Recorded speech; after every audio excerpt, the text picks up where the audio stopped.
Mnanyoa vituko, mnanyoa denge, hiyo ni mimba. Ila leo mnaenda kuitoa jenga la Yesu, sema amen. Sasa sisi tunamaliza, ila leo mimba msizae, zaeni mimba zenu ili muwe salama, sema amen.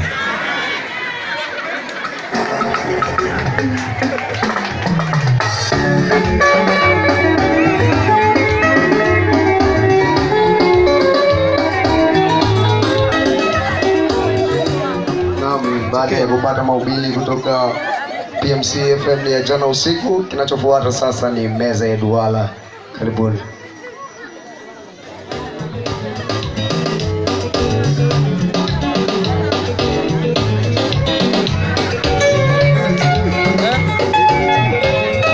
Mabibi na mabwana wasikilizaji wa PMC FM,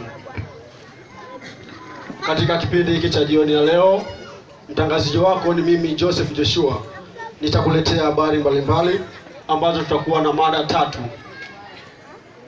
Tutakuwa na mada ya maendeleo, tutakuwa na mada ya mpango mkakati, tutakuwa na mada ya chuo. Wageni wetu wa leo tutakuwa nao wageni wanne.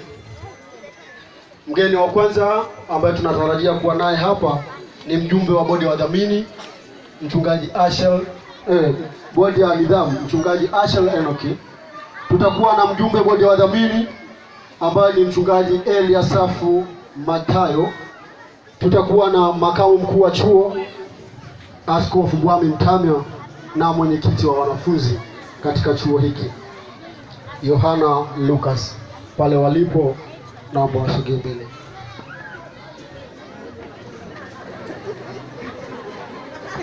Mambo ndio kama hayo, wasiofia kwenye mikutano hawana wacha kusimulia. Meza ya duara.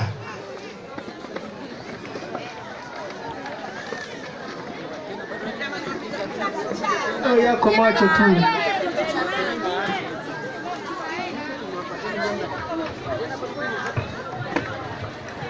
Vyombo vya habari vimechukua matukio.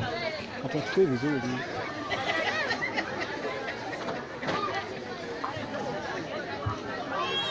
Wanatendwa mpendwa msikilizaji wetu, katika meza yetu ya duara, kama nilivyotangulia kusema, mimi ni mtangazaji wako Joseph Joshua.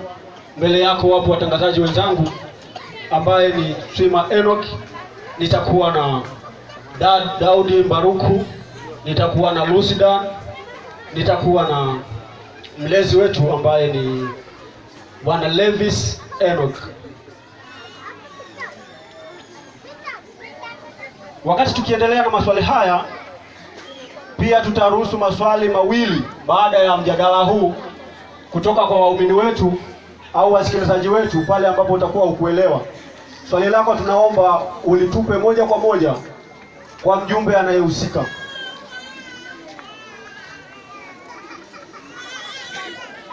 Na sasa hivi tutaanza na mada yetu ya kwanza ambayo inaelekezwa kwa mdhamini,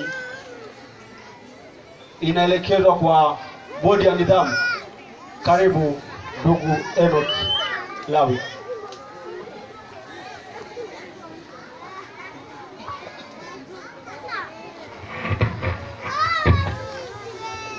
Asante ndugu mchungaji, napenda kuizungumzia bodi ya nidhamu ikiwa kama bodi mama, ikiwa kama bodi ambayo inaangaliwa sana katika kanisa. Ningependa kuuliza kwamba bodi yako ina wajumbe wangapi mpaka sasa? Asante. Asante. Mimi ni mjumbe. Labda nisaishe tu, sio bodi yangu, bodi yetu, kwa sababu mimi ni mjumbe.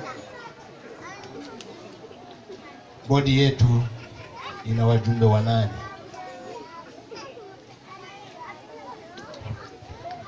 Asante. Jamani, ndugu wananchi, ndugu wasikilizaji na ndugu waumini, nafikiri mmesikia kwamba bodi yao ina jumla ya wajumbe 8. Lakini pia swali langu ninapenda kuuliza tena kwamba ni nani mkurugenzi mkuu wa bodi hii ya nidhamu? Asante. Mwenyekiti wetu ni askofu, katibu wetu ni katibu mkuu.